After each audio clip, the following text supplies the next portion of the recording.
Going to be first to the floor here. Pierce comes out with it. Hit the deck, first to the floor, making every big play for the Celtics today. Tatum knocks it away, trying to get it. Dives. What a play by Dave Coward. Watch him dive for the ball right here. Look at this hustle.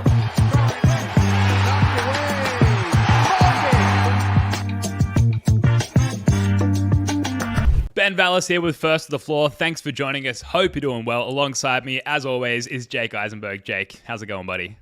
I'm good. I'm refreshing. I'm trying to, do my inner Kristaps. Imagining I'm in Miami on the beach, relaxing, resting that ankle. Yeah. Jacked and tanned. That's right. That's me, jacked and tanned. I love it. Well, look, we've got a very special guest tonight joining us to wrap up All-Star Weekend and talk about the most important factors for the Celtics' upcoming stretch run. He's the play-by-play announcer for the Boston Celtics with NBC Sports Boston, Drew Carter. Drew, welcome, man. How's it going? What's up, fellas? Great to see you again. Thanks for having me back on. I think this is my first podcast I've done multiple times. That's right. There you go. Celtics track. So let's go. We were hoping to get you as the pendulum swung backwards as you started to go another lap around the pod circuit. So I'm glad to hear that's the case. For sure. I apologize if I'm a little tired. I'm in Bristol, Connecticut this week doing the morning sports center. So I was up at about 1:15 a.m. Eastern today. Yeah, to make the 2-hour drive from Boston to Bristol. I'm staying here now. And I was telling you guys before we started, every time I do sports center, we talk about the Celtics. It's not a coincidence, and it's not because I'm doing it. It's because we're the best. Good. We're one. That's what we love to hear. Well, look, obviously you're not in Boston at the moment, Drew, but you did move there recently. How are you settling into life as a Bostonian? Life is good, man. I mean, I feel incredibly lucky, same as the last time we spoke. You know, that has not worn off, and I hope it never does, frankly. I tell Mike Gorman I'm coming for his mark. I'd love to get to 44 years or maybe even more than that. I say that partially in jest, but it's true. I think this is a lifetime job, and I never want to leave it. I want to retire as the play-by-play guy for the Celtics, and I think that I'd be really lucky if I could do that. And I feel like I'm starting to have a few, welcome to Boston moments. Can we swear on this podcast? I can't remember. Is that allowed? Absolutely, yes. Yeah. It's encouraged, if anything. Good, okay. So I was walking up the stands at the Garden. This was a couple weeks ago. And, people at the Garden generally are pretty diehards, so I get recognized a lot. People ask for photos, which is awesome, and I'm always happy to do it. So it's kind of surreal. But a guy stops me. He goes, "Dude, you're doing a great fucking job, kid, dude." And that was awesome. And then that was a couple weeks after a guy from behind me. I just hear, "New announcer, Drew Carter." Taking a photo, dude. And it's like, this is perfect. I feel like I'm in an SNL sketch. So I love it. I feel like I'm fitting in. Hell yes. I love it. I believed that I love you. I'm going to stay in Boston so much more than the Kyrie Irving one. I'll stay. So nice. We'll see. I love it, Drew. That's awesome. That I'm unsurprised that you're getting recognized and you're getting the Sullys of the world coming up to you. Hitting you with some good comments.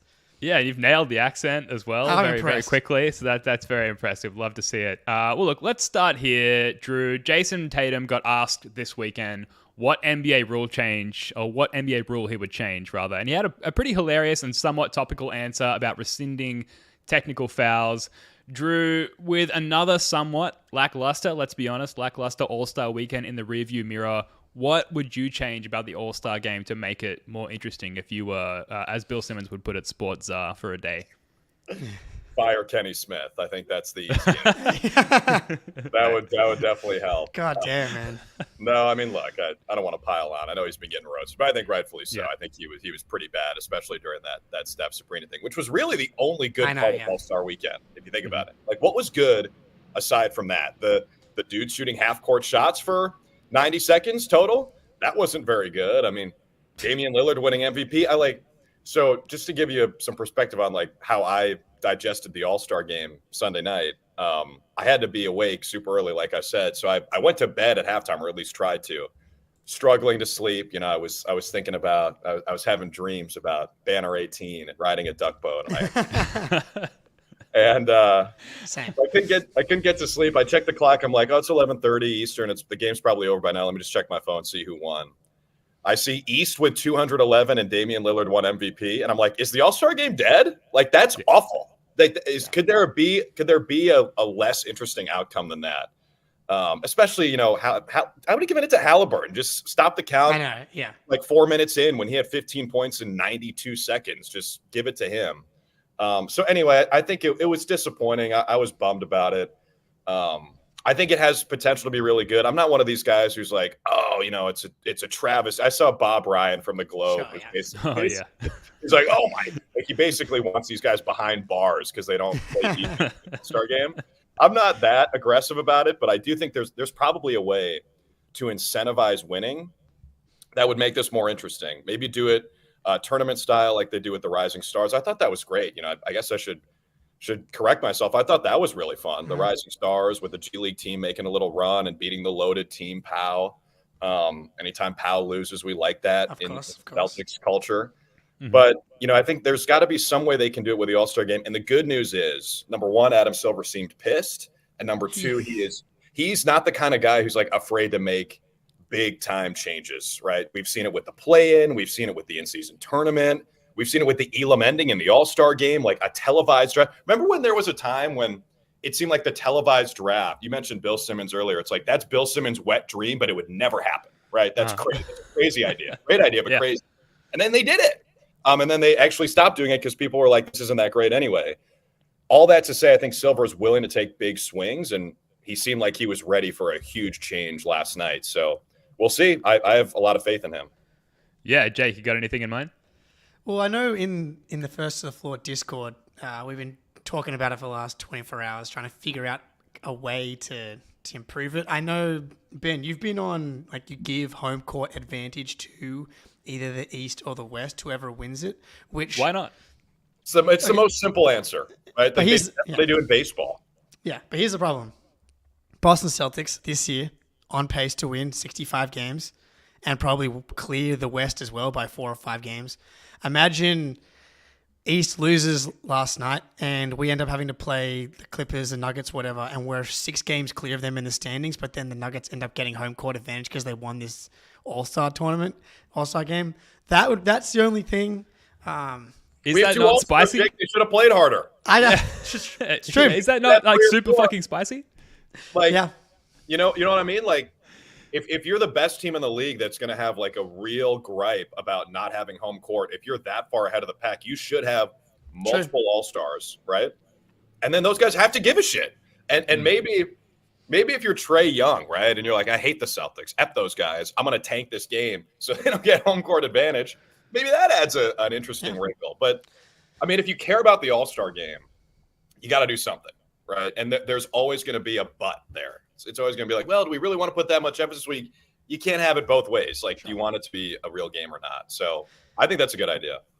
Yeah, and in that scenario, say it's Jayson Tatum, the best player on the best team in the East at that point. He's the captain of the East. He's doing the draft. He gets to decide, who do I want to come and help me ensure that I've got home court advantage in the finals. I think that adds a spicy wrinkle to the draft. What about this, though, Jake and Drew? What about players on the winning team get +5 games on their 65-game eligibility counter? So Tyrese Halliburton, he's, I think, like skirting the boundaries there as far as like whether or not he'll be eligible for All NBA and subsequently lots of additional millions of dollars. If he wins the game, he gets +5 on his counter there and becomes re-eligible for said millions of dollars. I think that's a spicy incentive.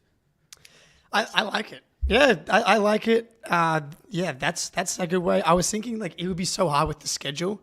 Could like the teams that win, maybe you make like the schedule East West against each other only in the days after the All-Star game, and if your conference wins, you get like an extra day off. Like all the Eastern Conference games start on Saturday as opposed to Friday, so an extra day off, an extra day to go wherever they want to go for a day.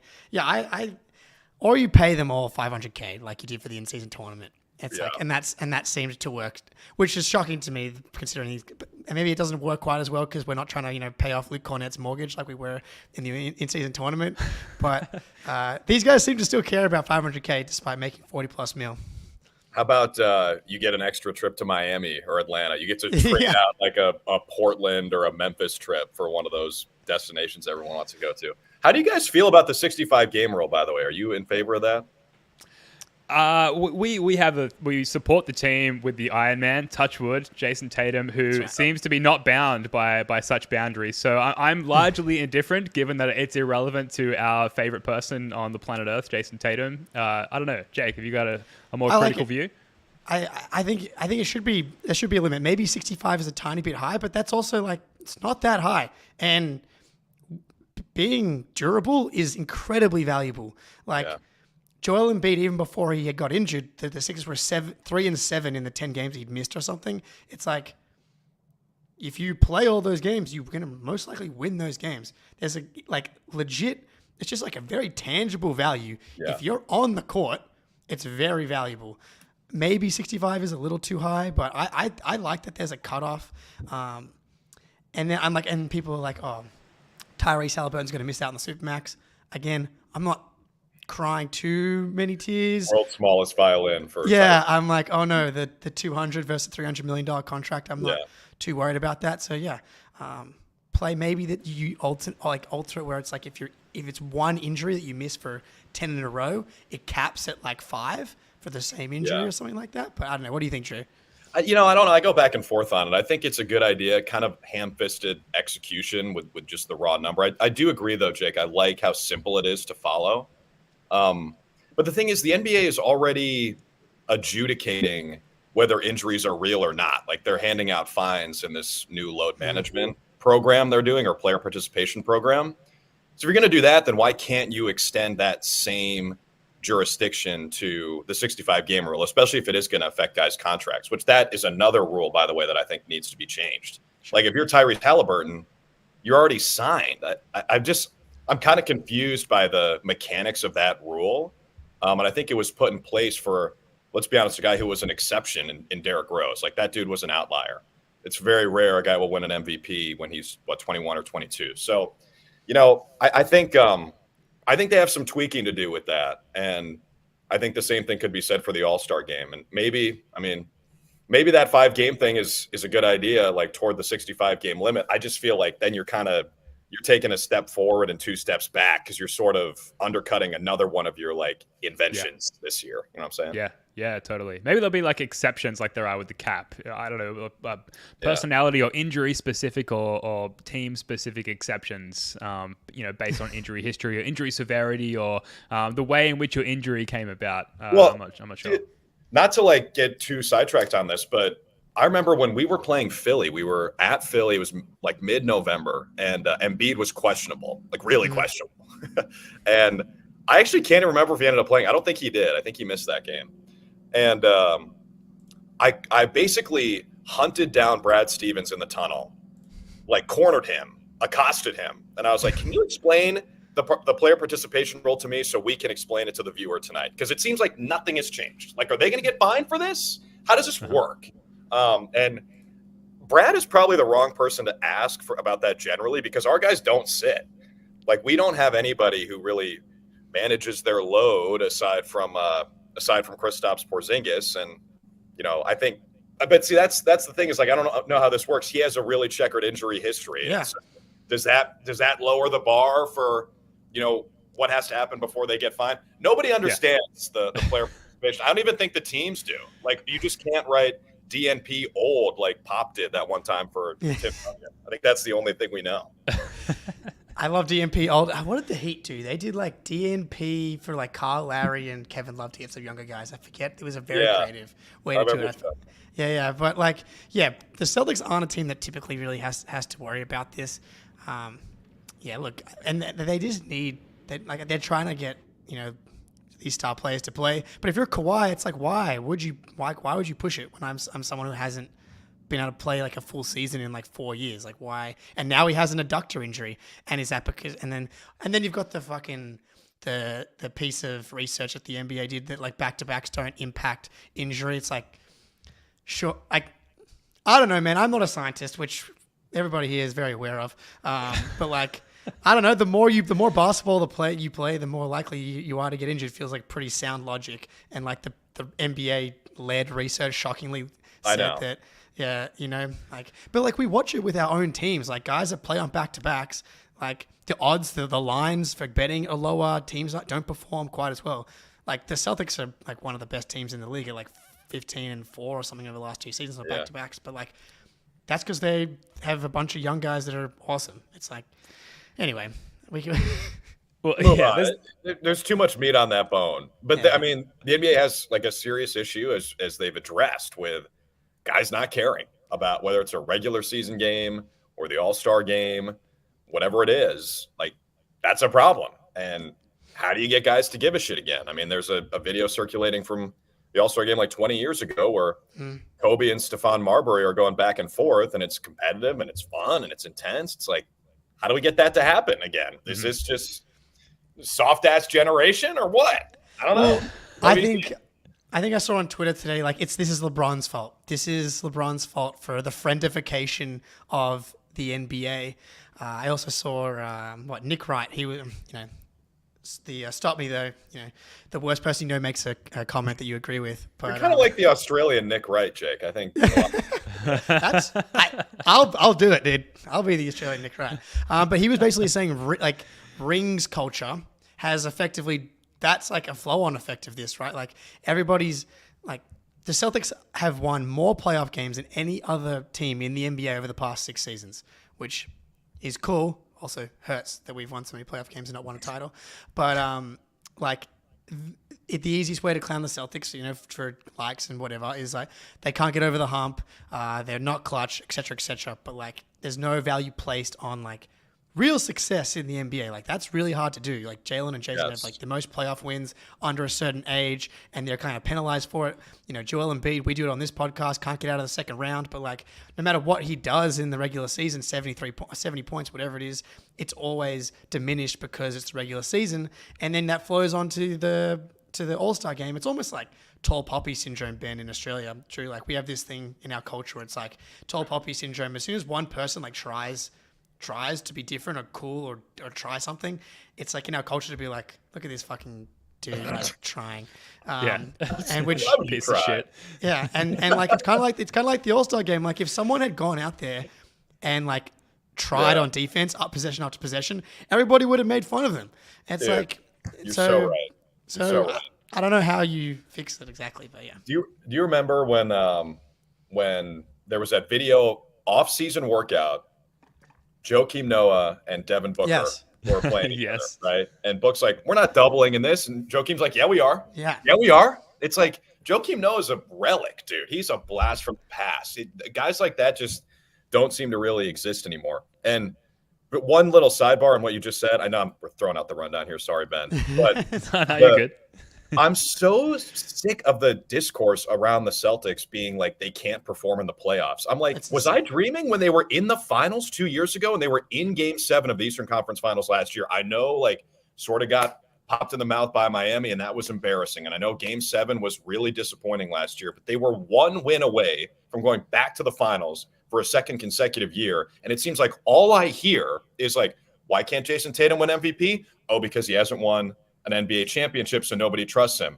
Why are we worried about the Celtics late game offense? Oh, we've seen it so many times in the playoffs. How many teams win a championship every year? One.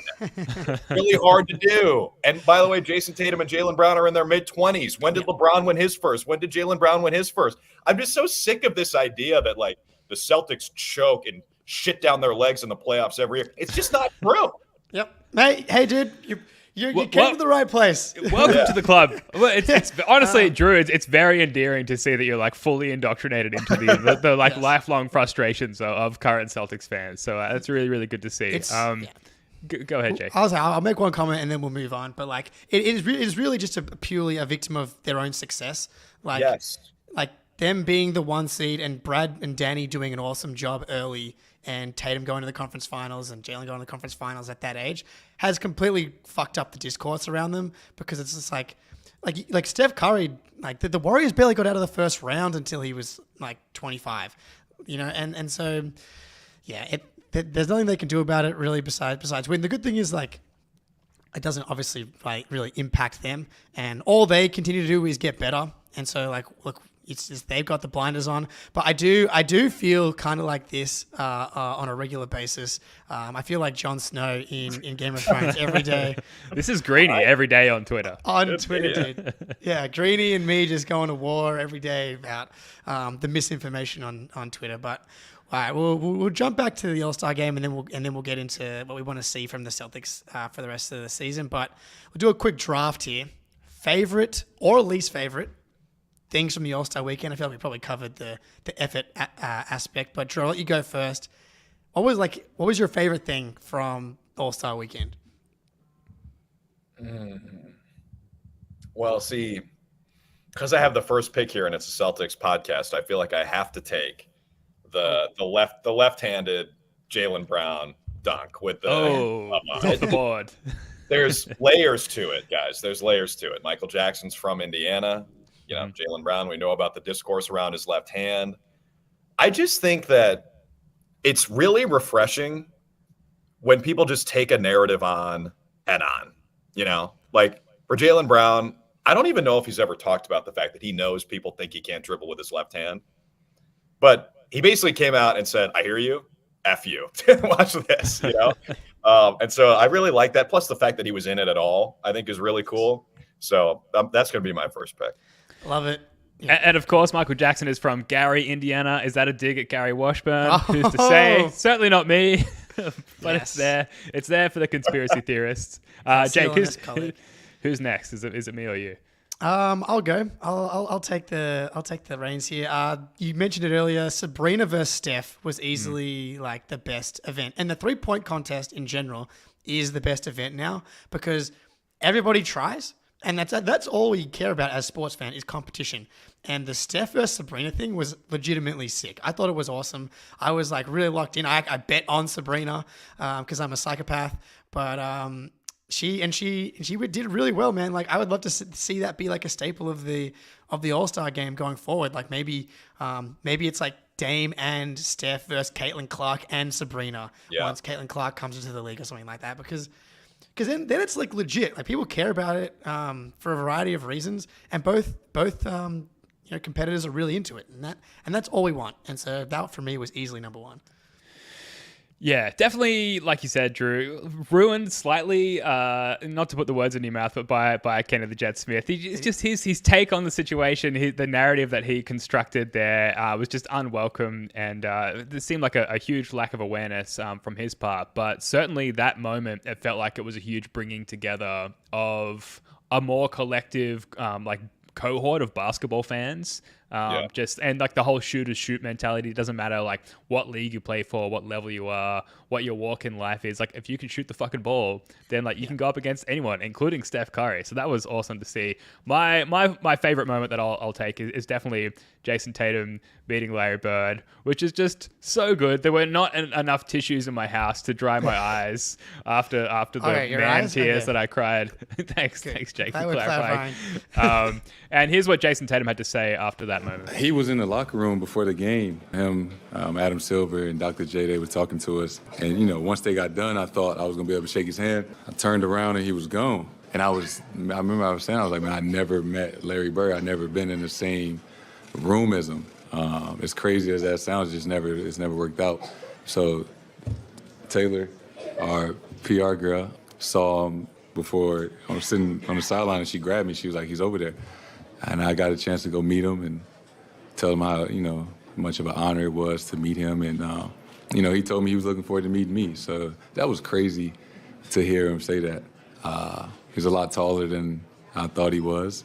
But obviously what he means to the game, what he means to the city of Boston and the Celtics. And, he's the ultimate Celtic. So it was an honor to meet him. Any thoughts, Drew, on those two greats meeting each other? Yeah, I guess, this is like a dead giveaway that I'm kind of new here. I had no idea that they had never met. Was that common knowledge? I don't think so. Yeah, I kind of knew, but and then again, back to the Jon Snow meme, Celtics fans can't have nice things because as soon as that happens, everybody's like, what does this mean? Is this like... Oh, it's a big problem, Larry Bird. Larry Bird didn't even... Yeah, Larry Bird didn't even go to the top 75 players of all time thing. He doesn't go to anything. He doesn't leave Indiana. That's the only reason he came to anything was because He was in Indiana. So I knew that. It was funny. Tatum talking about meeting Larry Bird was like what it would be like if I was to meet Tatum. Like my mum was like, he's over there. It's Tatum. It's an honor to meet you. Much taller than I would think in real life. I think the only difference is he'd be like, I was really looking forward to meeting you too. Maybe then. We have received a couple likes and a couple of tweets here and there, but so we're same. Larry Bird, Jayson Tatum, first and four. What do you think they said to each other? Was it like the MJ Larry Bird? Yeah. Oh, dude, yeah. I like to think. Can you imagine? Go win a chip, and then we can talk about you being a top 5 Celtic. But hey, I think it's cool that they're meeting for the first time. It feels. I don't know. I mean, I tweeted this out. What do you believe in this shit or not? But it feels like a good omen. Like it feels like kind of like the passing of a torch. I wanted to tweet that, JT's been touched by basketball Jesus now, but I thought my dad would get mad about the religious imagery. So instead I photoshopped the creation of man painting by Michelangelo. Probably even more sacrilegious, but whatever. It's cool. And, I hope that, like, Larry Bird seems like kind of a recluse anyway. But I do think the Celtics have done a really great and deliberate job of involving alumni this year. That was a huge story in the preseason. I think it's continued during the season. So who knows? Maybe they can get Larry back in the fold. I think that'd be cool. I'd like to meet him. Shit. Come to the Garden, please. Yes. I have been to the Sistine Chapel, by the way, and can confirm that this is on the ceiling. So very, very good to see. Well done, Drew. Made that in Snapchat, fellas. Made that in Snapchat. Don't even have Photoshop. Okay. Amazing. Modern skills for a modern man. Least favorite moment of the All-Star weekend, Drew? Oh my God. I mean, where do you even begin? I think Damian Lillard winning MVP. I'm just not a fan. Just not a fan. I think the collective, circle jerk for Damian Lillard's loyalty in Portland was completely out of control for me. I'm like, he made a crap ton of money and still demanded a trade and never won anything anyway. And I think a lot of that is a reflection on him. So I'm just not a fan of Damian Lillard generally. I think he's a great player, but it's just boring when he wins the MVP. Also, it's funny that, this is like an honorable mention here. Karl Anthony Towns scores 50 in a loss again. That was so funny. Yeah. You had 31 in the fourth quarter and they lost. It's like, oh my God, no wonder Bob Ryan was seething when he sent that. That was like Karl Anthony Towns, the modern generation personified. Yeah, man, that's why like the alt cast was the way to go for me. Like on night one, it was Vince Carter and Jamal Crawford. And so I didn't actually hear any of the Kenny Smith stuff until afterwards. So I actually enjoyed the whole thing until I saw it afterwards. But then like the first half of the All-Star game, I'm watching like the Reggie, Candace, and I'm forgetting the announcer's name off the top of my Brian head. Anderson. Yeah, that's right. And they were good, but I was like, the game is just boring. So I flipped over to the alt cast, and it was Draymond, Barkley, and Taylor Rooks. And they had their own moments of political incorrectness. They did. They certainly did. Oh man, but like, they were like, it was similar to like the podcast like vibe. They were just like talking shit, and Draymond was like, oh, this is like old times for Karl Anthony Towns in Minnesota. Cat has 50, but they're down 20. It's like, that was actually more fun. This is not necessarily our favorite or least favorite thing, but did you guys see Tyrese Halliburton and his two voices? Oh my God. Going around? How bizarre is that? So I got it here. I think for the more casual basketball fan, it wasn't necessarily appealing. Post basketball is not appealing unless it's Jokic or Joel or Shaq. You know what I mean? Like, you have two different voices. I do. People say that all the time. Dude, I was listening to JJ Redick. So he went on JJ Redick's podcast. And I'm like, oh, they fucked up the mic. Like, nice job, Tommy Alter. And then I saw it happens every time. It's like he says he can't control it. I've never seen crazy. Yeah. It's like Tourette's, but like voice up and down. I know. Insane. I've seen speculation there's like a septum issue. Like maybe he needs to go see like a sinus doctor or something like that. Because that shit's not right. Yeah. Best of luck to him. I'm a big fan of Tyrese. Hey, real quick on the Altcast stuff. Couple things. Number one, the Twitter discourse. Maybe this was actually my favorite part of the night. The Twitter discourse around the Altcast was hysterical. I saw someone like that line Draymond said was pretty funny, but someone said Draymond sees Taylor Rooks and starts acting like Dave Chappelle. Dude, it was like he came back and he was like he stumbled his way through like I usually have to hang out with Ernie, but you're nicer and pretty. I was like, dude, just leave that poor lady. Somebody poured cold water on this guy. Leave her alone. On a more serious note, the San Francisco hate to me is just out of pocket. I had never been to San Francisco until after COVID. The first time I went was last May, and so I never saw it before, and everyone says it was way better before the pandemic, but I think it's still awesome. And there are people who are down on their luck everywhere, of course, and they're also still human beings. So that I think that goes without saying, but I thought that was pretty lame. And same for Indy. Indy's cool. We spent a lot of time in Indy this year, and I liked it. So anyway. Yeah, too many guffaws from the announcing for an All-Star weekend for people at that level of the game. Also, like the fact that Draymond Green has been suspended all year and then he's like in the middle of everything is just like, oh man, positive reinforcement for that guy. That's what we need. He's gonna, I don't know what he's gonna elbow Jayson Tatum in the back of the head the next time they play now. You got a least favorite moment, Jake? Did we get you already? No, I think we can leave it on Tyrese and then let's move on. Well, can I just add that the glaring lack of Derek White, which was notable to me, especially in a game that was not particularly interesting to a large group of people. You add some Derek White, suddenly you've got the hustle, the tenacity, the drive to win and make things interesting and compel us all with his beautiful smile. There was a glaring lack of Derek White in this game. So I think, it is hopefully the last time he's not named an All-Star. But we do have to talk about the Jaylen Brown dunk contest. We'd be remiss not to because obviously great current Boston Celtic as we run highlights of the dunks here on YouTube for the audio listeners. I guess it was a pretty underwhelming experience there. And correct me if I'm wrong, Drew. It was exciting to have one of our guys in the dunk contest, but just objectively, the dunks were nothing to write home about. Did you take anything positive away from the Jaylen Brown dunk contest experience? Well, we're showing the Terrence Clark jersey. I thought that was pretty touching. And that was really cool. Obviously with the Boston connection, Terrence, being from Dorchester. And I thought that was a really nice touch from JB. And it's again, he is really aware, and that it sounds obvious, but I think his level of awareness maybe is higher than any other NBA player. So I thought that was really neat. The left-handed dunk we talked about earlier, I thought it was funny how people will take any chance they can to go after the Celtics, right? Again, cue up the GIF with Jon Snow. That's just how it is. And so, right. So of course, Jaylen Brown misses a dunk, and here we go again with the discourse. It's just I do think that the dunk contest has lost so much juice, and I saw a few people say hey, maybe Jaylen Brown, maybe that changes everything. I'm like, it won't.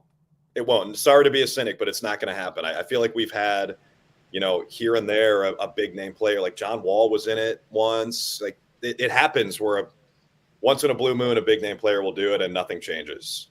So I don't know. It's just such a Debbie Downer. The All-Star game sucks and the dunk contest sucks, but it's just kind of where we are. So Adam Silver, get in the lab, brother. Yeah, dude.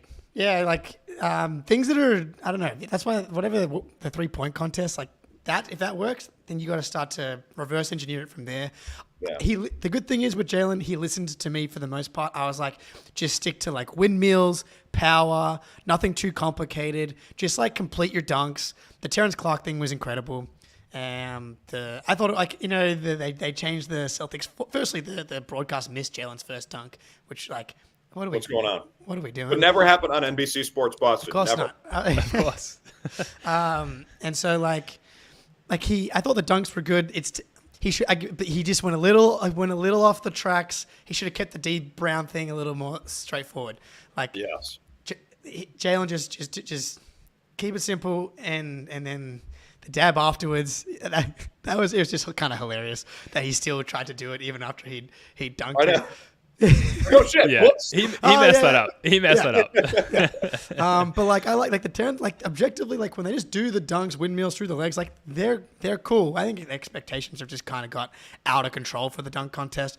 I was at the Aaron Gordon, Zach LaVine one in Toronto, and so I don't know, like if you're a dunker, just go back and watch the best ones and just like replicate, like dunk from far away. I don't know, just do the things that people seem to like and go from there. But yeah, I enjoyed it, and that's all really. Yeah, I enjoyed it because it was that guy, but I also felt at it. the same time self-conscious knowing that the majority of the NBA fan base was not into it. But look, we're going to come right back in a minute and talk about the stretch run for the Boston Celtics. But first, a quick word from our sponsor. Get buckets with your first bet on FanDuel, America's #1 sportsbook, because right now new customers get $150 in bonus bets with any winning $5 bet. That's $150 if your bet wins. Bet on all your favorite NBA players and teams with quick bets, live same-game parlays, exclusive props, and more. Just visit FanDuel.com/Boston and shoot your shot. FanDuel, official sportsbook partner of the NBA.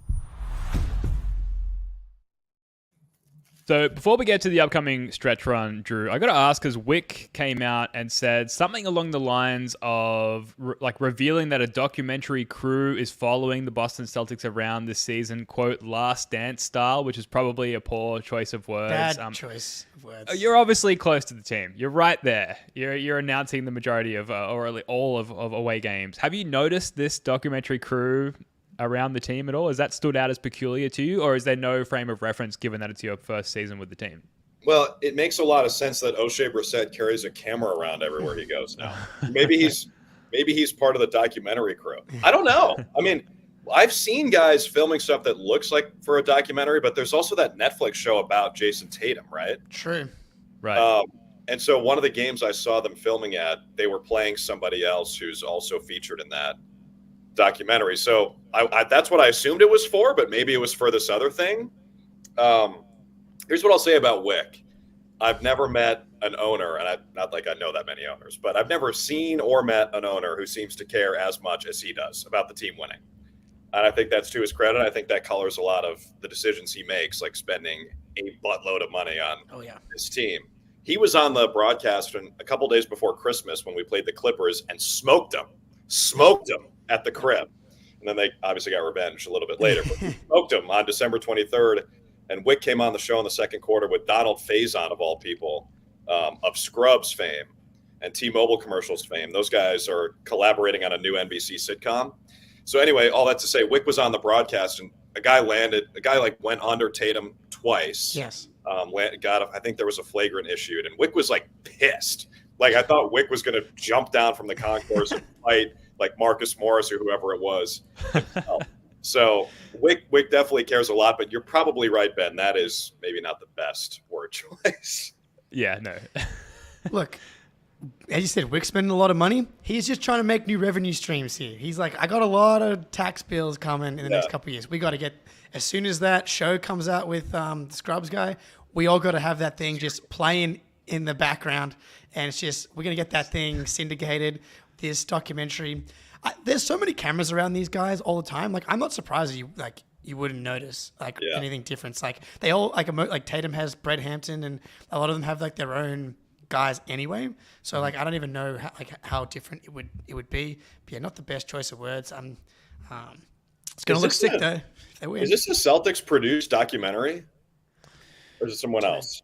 I get the sense it's like we'll let you in behind closed doors. So I think there's an outside production crew. I'm totally speculating here. It's similar to The Last Dance, where it's like an independent company producing it, funded by Netflix, and then they're allowed in beyond closed doors to saw the pilot. It was pretty bad. Well, that doesn't bode well for everything I've just said, DJ Daniel. Thank you, though. DJ, was it worse than the All-Star game?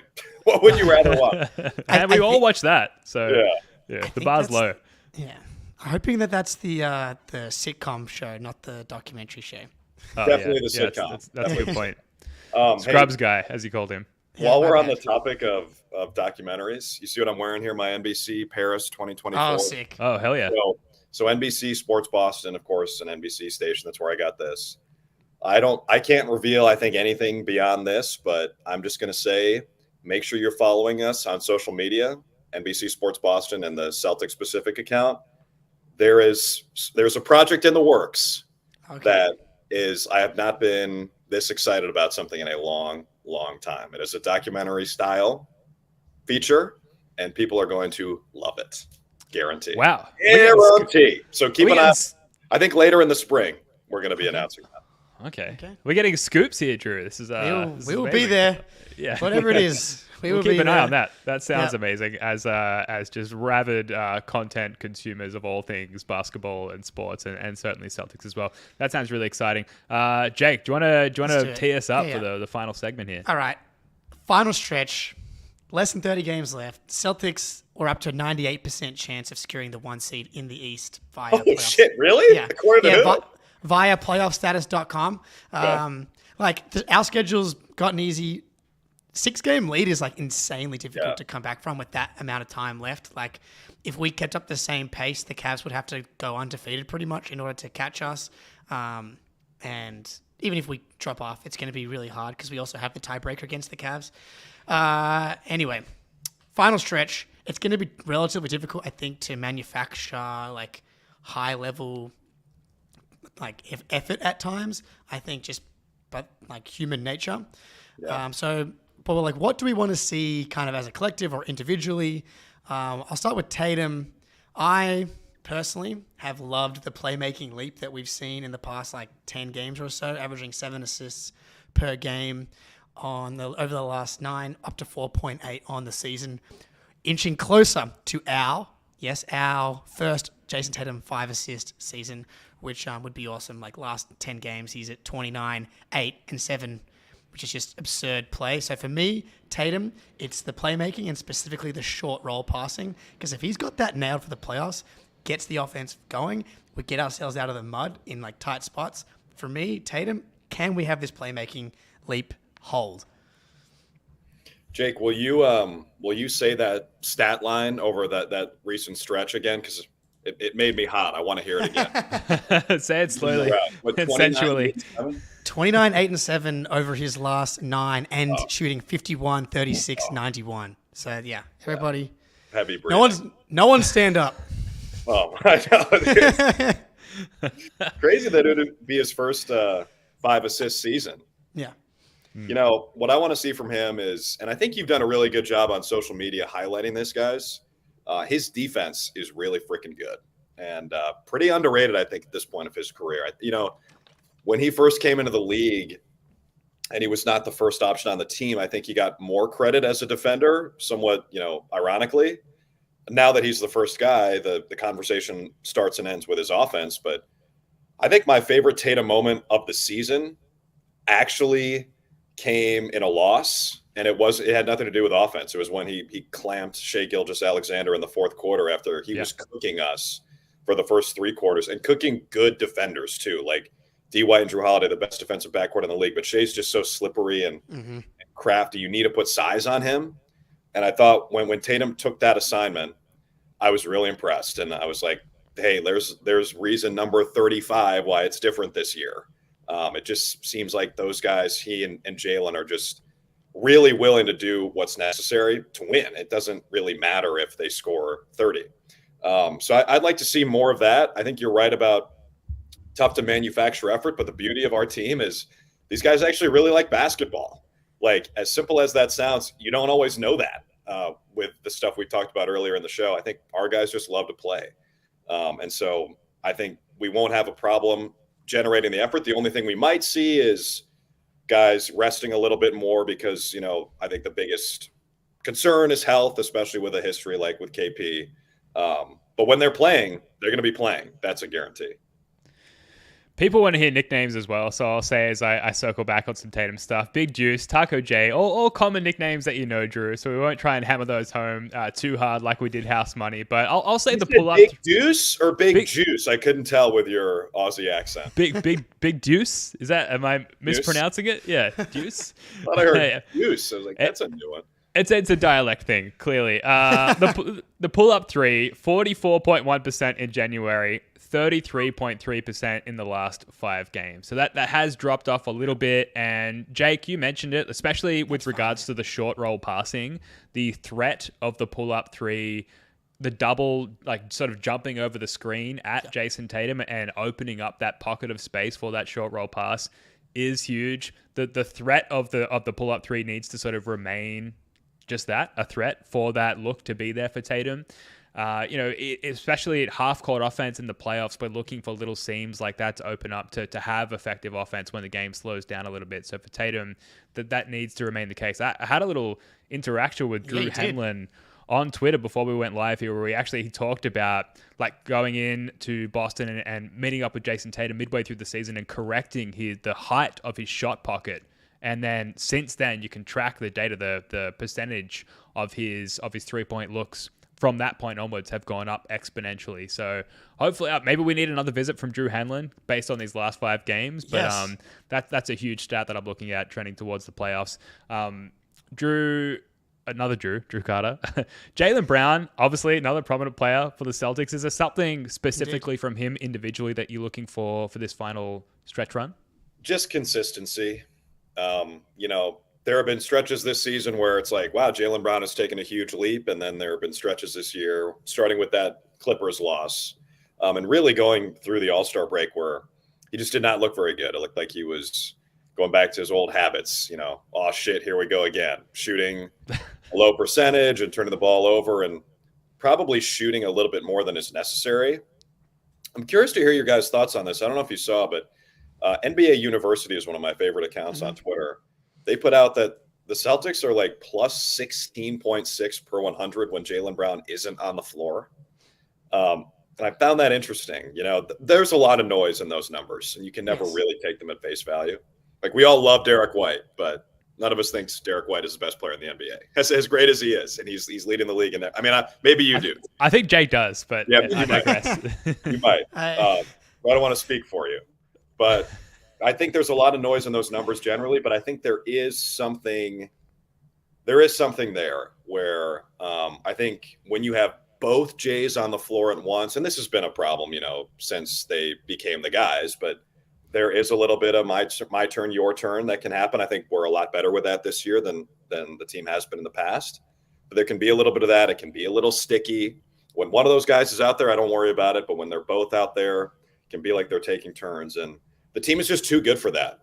And I think 90% of the time, they've been really good about sacrificing and not going into their ISO hero ball type BS. But, you have too many good options to take bad shots.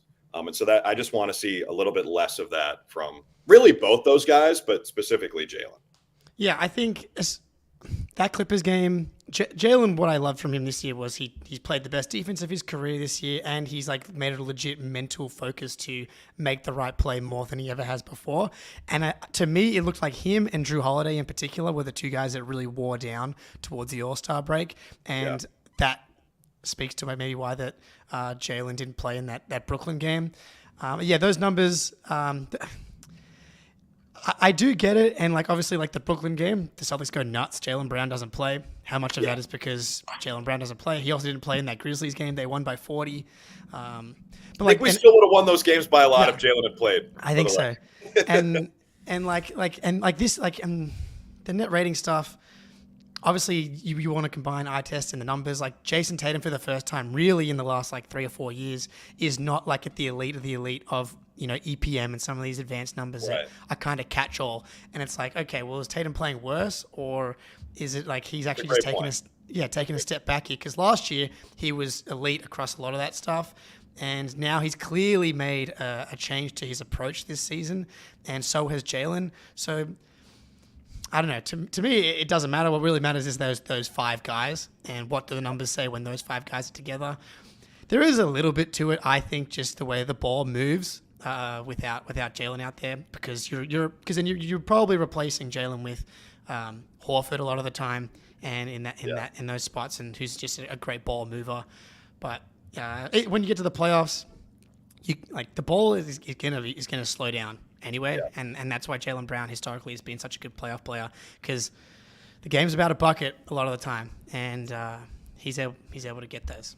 Yeah, and the thing I've got down for JB is just late game reps, and I think that, and Joe has kind of talked about this in some of his post game presses, is a lot of it is kind of experimentation for Jaylen Brown in these late game crunch time moments to make sure that he has, if not the full capability, then at least the repetitions and the practice to execute in these moments, because he hasn't always. And a huge part of that is Kristaps Porzingis. And we said it on a recent pod, Jake, but like, who would have thought the Latvian Moses, Kristaps Porzingis, is the guy who like comes and brings the best out of our guy, Jaylen Brown. And Drew, I have to ask, just as a side note, like the name Cookies and Cream, like you're a big nickname guy. We know this. Cookies and Cream gets revealed to the world. I have to imagine that this is your response in... It is a gift. Because like, you know, just these things, these memes, they write themselves, and suddenly this whole pathway is opened up to you from a broadcast perspective, rather, where you can like take this Cookies and Cream thing wherever you want to take it. And I think, you know, unfortunately, we haven't had that many road games since then, but like, can you talk about your reaction to the revelation of that nickname, or where you're thinking of maybe taking it on the broadcast? Well, I sort of felt like Mark Wahlberg and the other guys, like, I'm a peacock, you gotta let me fly. Like when that nickname got revealed, I didn't call another game for like 3 weeks. I know. Crazy. A couple people tweeted at me like, Drew waiting to use this on a call. It's like the guy Pablo Escobar in Narcos, I think, waiting. You know? And so we've had one game, and I think I might have said it, and we've got some stuff in the holster, like, I don't know, lactose intolerant. There's some nice. There we go. In there, and milkshakes for everybody, something like that. I think it's cool how the Celtics official social media presence has really embraced it. Like, they made the wallpaper, they decorated the lockers. I think our social media team, and I'm not just saying this because like I know those people and travel with them, I'd say this regardless. I think objectively they've been like stepping it up this year. I think, you know, one of the best, if not the best in the NBA. And it's really fun to see them like embrace that nickname. It's also awesome that Missoula came up with it. It is cool. Mm-hmm. That might be my favorite element of the entire thing, because I don't know. Missoula's public persona and who he is behind the scenes is a little Belichickian, I think. He really and I've gotten a chance to get to know Joe a little bit, and I'm grateful for that. And it's not like we're best friends, or it's not like I see, you know, a real different side of him. But I do think... You're not doing jiu-jitsu together? Hasn't called you up for a couple of rolls or anything like you're that? not like scurrying up his back in the Kaizen gym there? Yeah, I'm a rainbow belt jiu-jitsu. I'm a beginner. I kind of want to try it, actually. I think that could be fun, give us something to connect on. But, you know, I'm not saying like I'm boys with Missoula, but I do feel like because I'm around him, I get the chance to see a little bit different side of him. And, you know, I'm not surprised that he came up with that nickname, but I'm glad that everybody else is realizing like, hey, this guy's actually kind of funny and like has a personality and clearly clicks with the team. And those guys are like a microcosm of one of the reasons I think we're going to win the championship is the guys just love each other and love playing with each other. And that's obvious.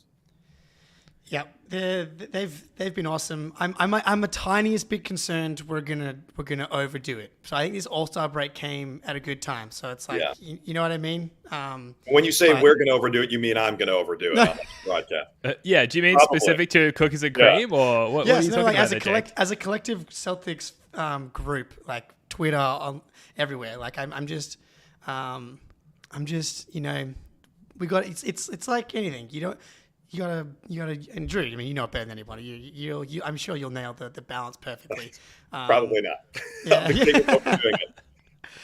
But yeah, the Porzingis side of it, I mean, yeah. So look, the Latvian Moses we came up with because the way that he impacts this Celtics offense, the way that he creates space is essentially the same as parting of the Red Sea. Like the pick and pops that this guy does, like out to the 30-foot, like Horford can stretch the floor. Porzingis is like another level. The way that teams freak out with his vertical spacing, like, and guys just double team Porzingis, and all of a sudden Derek White's got an open lane for a wide open dunk. Yeah. And then our Latvian viewer Pete here informed us of a Latvian legend, a la, you know, the Greek gods.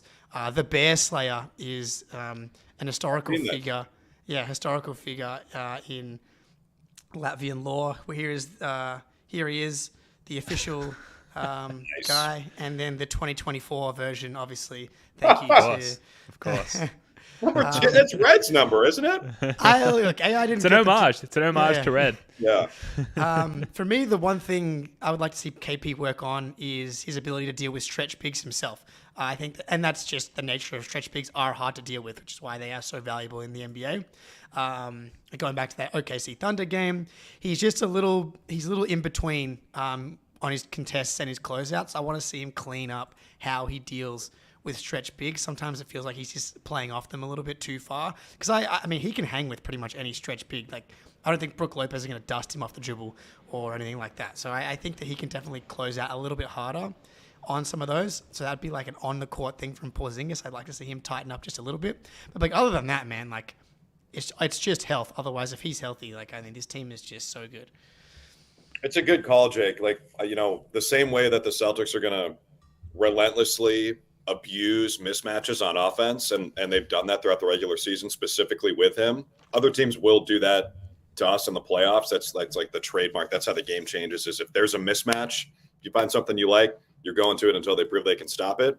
And we've seen elite rim protectors struggle to stay on the floor. I'm thinking about like Rudy Gobert, if they can't move around in space. And I think Porzingis is better at that than a Gobert, for example. But I think it's a good call and something to watch out for, especially when you have an elite pick and roll ball handler like Shea in that game you mentioned. You look at the Eastern Conference, I mean, we run into Brunson, Mitchell, Dame, Maxey, like Halliburton. The East is loaded with good pick and roll ball handlers. So maybe that is a concern. All guys who we can absolutely cook on their end defensively as well, which bodes well. So as we look to try and wrap up here, I think we've all got this energy and excitement, like we could just sit and talk Celtics for another hour or two. But time is finite, and we do have to wrap up. Drew, who else individually stands out to you as someone that you're highlighting in your mind as like you've got a particular focus for them on this stretch run? The new guys, baby.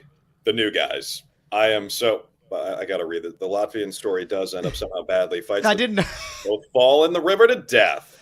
No, not. A new chapter has been revealed.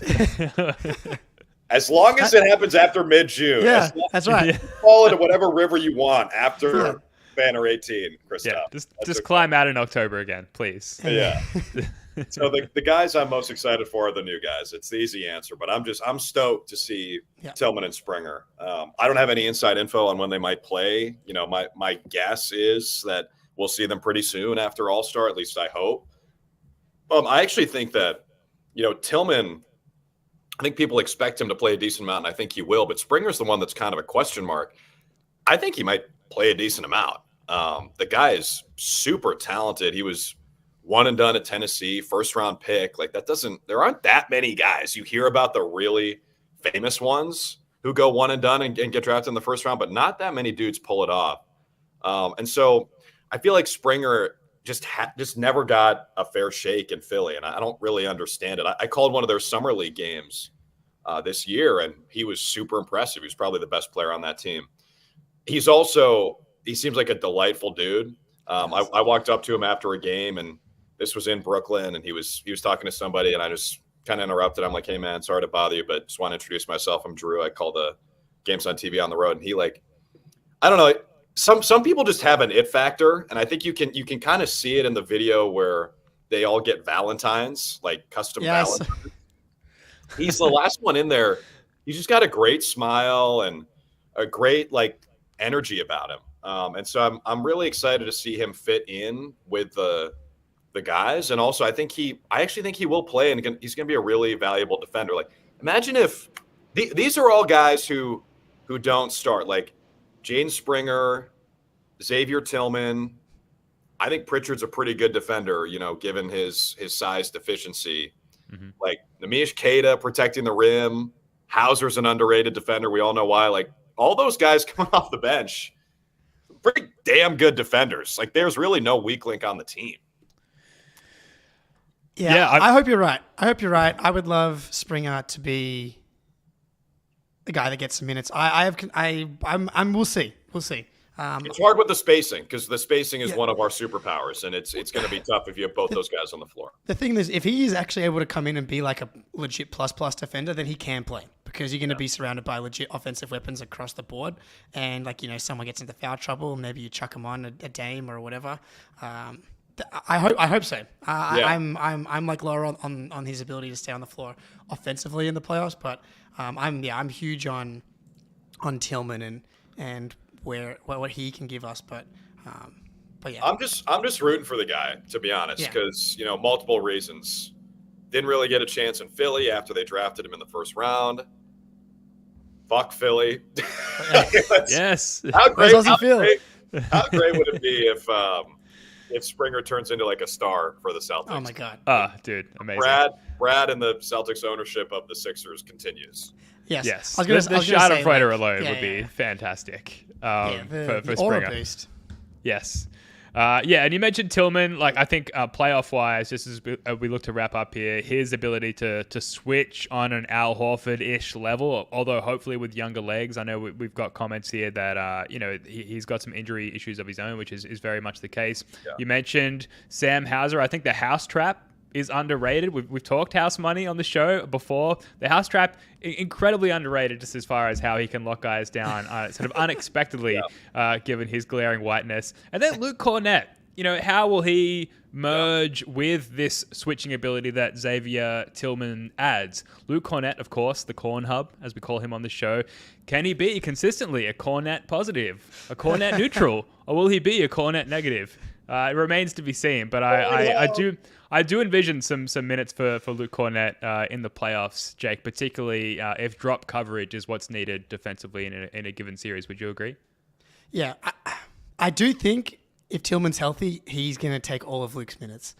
Offensively, they're quite similar now that Luke doesn't shoot threes. The biggest difference being Tillman can't shoot free throws. That's really offensively their only difference. But he's really good on the short roll, similar to the Corn Hub. He's been great with decision making and great passes out of like that's been awesome. A really underrated offensive player, just the way that he makes quick decisions. But Tillman has been good in those spots as well. His shooting numbers are skewed because the Grizzlies' offense has been so bad, but historically good finisher at the rim, 51% in floater range, and that's really all you need. And then when you add his versatility defensively, I think there's a pretty good chance that by the time we get to the playoffs and Tillman's comfortable, we don't see Luke. That'd be my prediction. So he will be a Cornett neutral after all. Cornett, yeah. All right. Look, we've got to leave it there. Drew, good luck for the remainder of the season, man. This was awesome. Thank you so much for coming on. I really appreciate your time. It's great to see you guys. This is always a blast whenever you want. Yeah, likewise. All right, we will hold you to that. All right, we'll be back with another pod at the end of the week. Thanks again for listening or watching. Jake Eisenberg, love your work, mate. Until next time, go Celtics. I love the Celtics!